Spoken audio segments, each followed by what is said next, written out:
Going to pick and decode this Grand Cherokee this morning, and then we're going to make a key for it. And I think there's an ignition issue as well, so we're going to have a look at that.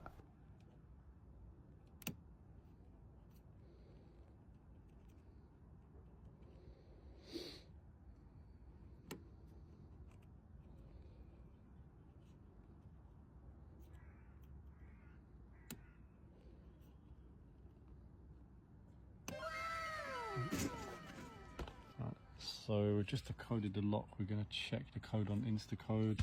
Go.